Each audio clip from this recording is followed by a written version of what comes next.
मुगलों के समय में अधिकारियों व कर्मचारियों को सैलरी दो तरह से दी जाती थी। कुछ मनसबदारों को तो नकद में सैलरी मिल जाती थी, पर ज्यादातर मनसबदारों को नकद में सैलरी न मिलकर जागीर के शक्ल में मिलती थी। जागीर का मतलब था किसी इलाके के लोगों से बादशाह का सारा टैक्स वसूल कर अपने पास रखने का हक। जैसे बाकर खान की सैलरी 5,000 रुपए महीना थी, घुड़सवारों के लिए उसे 1,500 रुपए अलग से मिलते थे। इस तरह उसकी मंथली सैलरी 6,500 रुपए बनती थी और साल भर में बाकर खान को 78,000 रुपए मिलने थे। बाकर खान की सैलरी के 78,000 रुपए का इंतजाम करने के लिए शाही दीवान ने मालवा सूबे के एक ऐसे 40 गांव छाटे जिनसे कुल मिलाकर 78,000 रुपए बादशाह को लगान में मिलते थे। ये 40 गांव देवास के पास थे। शाही दीवान ने देवास के इन 40 गांवों को बाकर खान की जागीर के लिए चुना। शाही दीवान के सलाह पर बादशाह जहांगीर ने एक फरमान जारी किया जिसमें लिखा था कि देवास के उन 40 गांवों का सारा लगान बाकर खान वसूल करके अपने वेतन के बदले रख ले। जिन मनसबदारों को जागीर में वेतन मिलता था उन्हें जागीरदार कहा जाता था। इस तरह बाकर खान जागीरदार भी बन गया और आखिरकार उसकी सैलरी की व्यवस्था भी हो गई। लेकिन यहाँ एक बात सोचने की है, क्या बादशाह साम्राज्य के सारे गांव शहर मनसबदारों को जागीर में दे देता था? अगर ऐसा था तो बादशाह का अपना खर्चा किस तरह चलता? दरअसल बादशाह साम्राज्य के लगभग 25% लगान अपने लिए रखता था। राज्य के एक निश्चित इलाके के गांव शहर किसी को जागीर में नहीं दिए जाते थे। इन इलाकों के गांव शहरों का लगान बादशाह के अधिकारी वसूल करते थे और बादशाह को देते थे। बाकर खान की पोस्टिंग रायसेन में थी, पर उसे जागीर देवास में मिली थी। अब उसे अपनी सैलरी वसूल करने देवास जाना था। जब बाकर खान को जागीर का फरमान मिला तो वह तुरंत देवास जाने की तैयारी करने लगा। उसके सामने एक समस्या थी, देवास के गांव से लगान कैसे इकट्ठा करे। आखिर वह खुद हर गांव में जाकर तो लगान वसूल नहीं कर सकता था। सो बाकर खान एक ऐसे भरोसेमंद आदमी को ढूंढने लगा जो उसके लिए गांव से लगान वसूल करके ला दे। कुछ दिनों में उसे एक ऐसा आदमी मिला। वो था रायसेन के ही एक व्यापारी का बेटा बनारसी दास। बाकर खान ने बनारसी दास को अपना आमिल यानी एजेंट अपॉइंट कर लिया।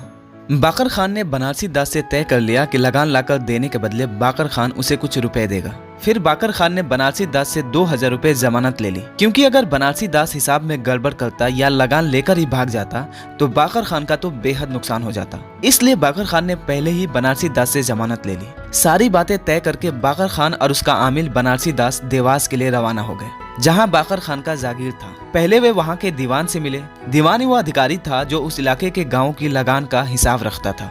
दीवान ने बाकर खान को उसकी जागीर के 40 गाँव का पूरा डिटेल्स दिया। लगान का हिसाब बताकर दीवान बाकर खान से बोला, जितनी लगान बादशाह ने तय की है उतनी ही वसूल करना। मुझे किसानों से किसी भी प्रकार की शिकायत नहीं मिलनी चाहिए।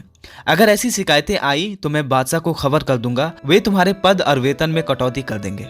हाँ, अगर किसी गांव के किसान लगान न चुकाए तो फौजदार से कह देना, वो तुम्हारी मदद के लिए सैनिक भेज देगा।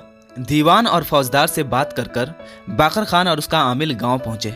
उन्होंने गाँव के सारे जमींदारों, पटेलों व पटवारियों को बुलवाया और उनको जागीर का सही फरमान दिखाया। बाकर खान उनसे बोला, बनारसी दास मेरा आमिल है, वह मेरी तरफ से आप सबसे लगान इकट्ठी करेगा, आप लोग इसकी पूरी मदद करना।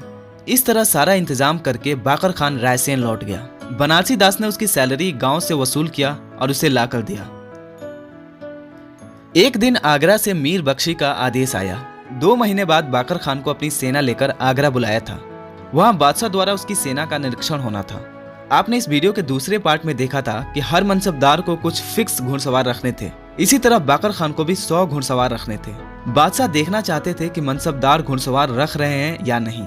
इसलिए साल 2 साल में मनसबदारों की सेना का निरीक्षण होता था, जिसमें उनके घोड़ों पर दाग या मुहर लगाई जाती थी।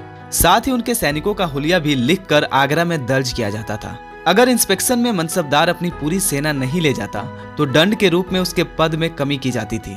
बाकर खान भी अपनी सेना लेकर आगरा पहुंचा। वहां बादशाह ने खुद मीर बख्शी के साथ सेना का इंस्पेक्शन किया। सभी घोड़ों पर दाग लगाए गए और सवारों का हुलिया दर्ज किया गया। मुगल साम्राज्य में सारे मनसबदारों का हर साल 2 साल में तबादला हो जाता था। मनसबदारों की जागीर भी बदलती रहती थी। इसके पीछे एक इम्पोर्टेंट वजह थी, मुगल बादशाह नहीं चाहते थे कि उनके बड़े अधिकारी किसी भी इलाके में अपनी ताकत और धाक जमा ले। अगर कोई मनसबदार कई सालों तक एक ही जगह पर रहे तो क्या होगा? वह मनसबदार वहां के ताकतवर और ऊंचे परिवारों से रिश्ता बना लेगा।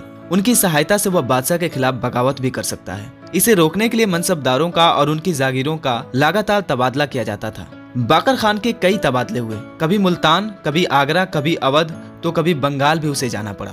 साथ ही साथ उसकी तरक्की भी होती गई। 1627 तक आते आते वह उड़ीसा सूबे का सूबेदार बन गया। तब वह एक बहुत बड़ा मनसबदार बन चुका था, यानी एक अमीर बन चुका था। उसकी तनख्वाह अब 30,000 रुपए प्रति महीना हो गई थी।